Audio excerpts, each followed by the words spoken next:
Bienvenido a tu canal, la escuela más grande del mundo, la escuela sabática de la Iglesia Adventista del Séptimo Día.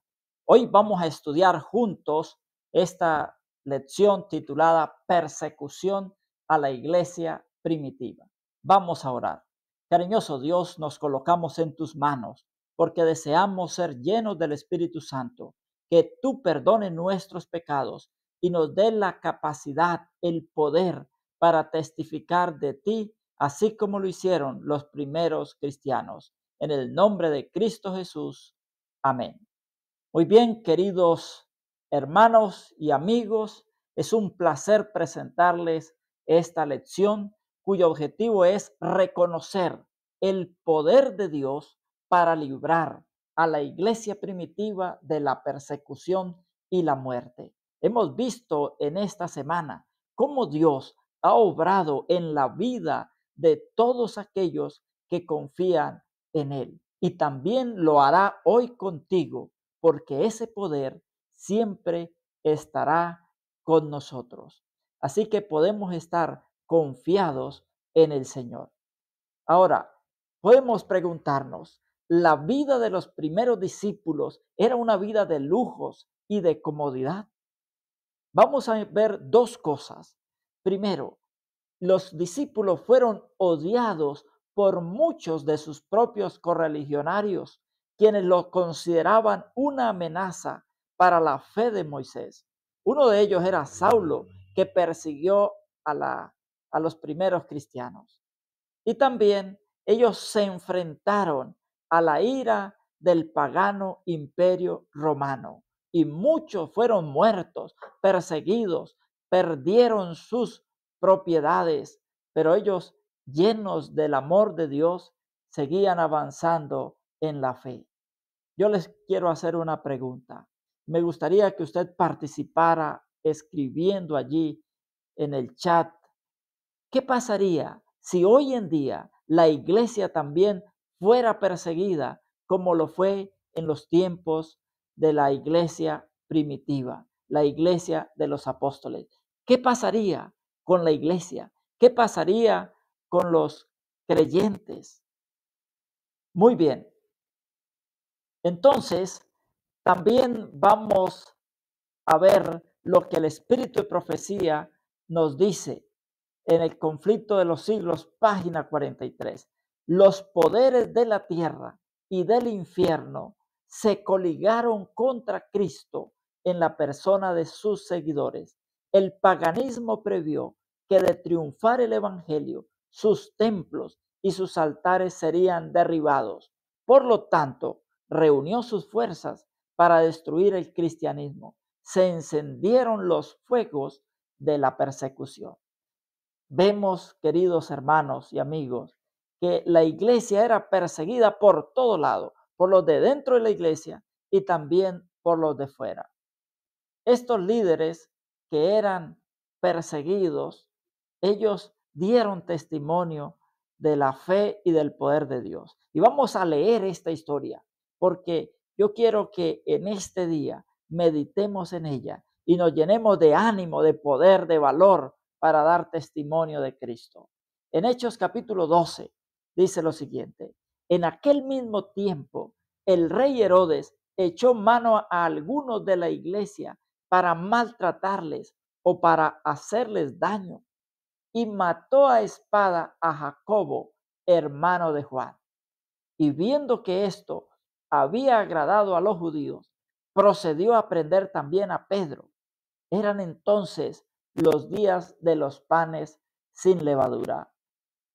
Este hombre quería destruir la fe, quería acabar con los líderes de la iglesia y también quería tener popularidad con los demás, porque al ver que esto agradaba, entonces continuó con la persecución, continuó dando maltrato a los cristianos. Versículo 4. Y habiéndole tomado preso a Pedro, le puso en la cárcel, entregándole a 4 grupos de 4 soldados cada uno, para que le custodiasen, y se proponía sacarle al pueblo después de la Pascua. Pero algo sucedió. Así que Pedro estaba custodiado en la cárcel, pero la iglesia hacía sin cesar oración a Dios por él. Me llama mucho la atención esta historia porque la puedo relacionar con lo que pasó con los jóvenes hebreos en el horno de fuego. Ellos también estaban atados. Pedro también estaba atado, pero Dios aún así puede intervenir. Versículo 6. Y cuando Herodes le iba a sacar aquella misma noche, estaba Pedro durmiendo entre dos soldados, sujeto con dos cadenas, y los guardas delante de la puerta custodiaban la cárcel. Queridos hermanos, esto hace el poder de Dios en nuestra vida. Pedro sabía que a Jacobo le habían quitado la vida y ahora él iba a morir, pero aún así podía dormir confiado en el Señor. Queridos hermanos y amigos, quizás estemos pasando por momentos difíciles, pero Dios puede intervenir para que podamos tener paz, podamos tener tranquilidad aún en medio de la tormenta. Debemos unirnos también para orar, para que el Espíritu de Dios nos dé esa fortaleza. Entonces, vamos a continuar con la historia.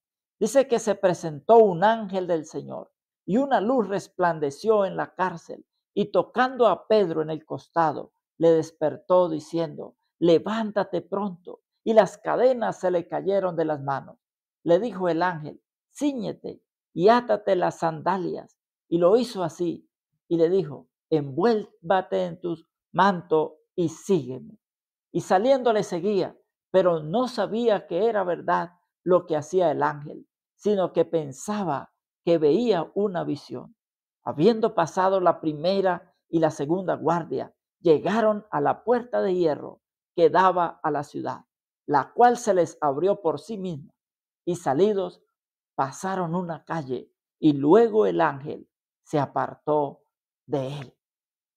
Entonces Pedro, volviendo en sí, dijo, ahora entiendo verdaderamente que el Señor ha enviado su ángel y me ha librado de la mano de Herodes y de todo lo que el pueblo de los judíos esperaba.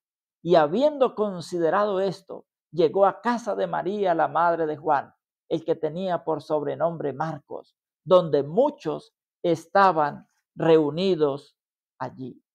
Queridos hermanos, ¿habrá algo difícil para el Señor? ¿Habrá algo imposible? Tu caso, tu situación no es imposible para el Señor. Así que, como Pedro, debemos confiar en el Señor. Cuando llamó Pedro a la puerta del patio, salió a escuchar una muchacha llamada Rode, la cual, cuando reconoció la voz de Pedro, de gozo no abrió la puerta, sino que corriendo adentro dio la nueva de que Pedro estaba a la puerta. Y ellos le dijeron, estás loca. Pero ella aseguraba que así era. Entonces ellos decían, es su ángel. Mas Pedro persistía en llamar, y cuando abrieron y le vieron, se quedaron atónitos. Pero él, haciéndoles con la mano señal de que callasen, les contó cómo el Señor le había sacado de la cárcel. Y dijo, haced saber esto a Jacobo y a los hermanos. Y salió y se fue a otro lugar. Ellos estaban orando, pero aunque estaban orando, no tenían como la suficiente fe para creer que Dios había respondido esas oraciones. Y por eso se sorprenden. Luego que fue de día, hubo no poco alboroto entre los soldados sobre qué había sido de Pedro. Mas Herodes, habiéndole buscado sin hallarle, después de interrogar a los guardas, ordenó llevarlos a la muerte. Después descendió de Judea a Cesarea y se quedó allí. Vemos cómo Dios pudo obrar en la vida de Pedro. Y por último, en San Juan 21, 18 y 19 nos dice, te aseguro, hablándole a Pedro, cuando eras más joven te ceñías e ibas a donde querías, pero cuando seas anciano, extenderás tus manos y otro te ceñirá y te llevará a donde no quieras. Dijo esto para dar a entender de qué muerte había de glorificar a Dios. Dicho esto, añadió, sígueme. Jesús le dice a Pedro, mire, un día tú vas a morir. Y sabemos nosotros, por el testimonio de los escritores, que Pedro murió también crucificado, con la cabeza hacia abajo. Pero aunque Jesús le dice la forma en que va a morir, lo que él va a sufrir, después de esto, el Señor le hace la gran invitación y le dice a Pedro, sígueme. Así también el Señor te hace un llamado a ti. El Señor te está diciendo, yo quiero que tú me sigas. Quizás vas a sufrir por el Evangelio, vas a pasar problemas, necesidades, pero yo quiero que tú seas un seguidor fiel de Cristo Jesús. ¿Quieres abrirle y darle esa oportunidad al Señor de ser un discípulo de Cristo? El Señor te hace ese llamado. El Señor te bendiga y te guarde.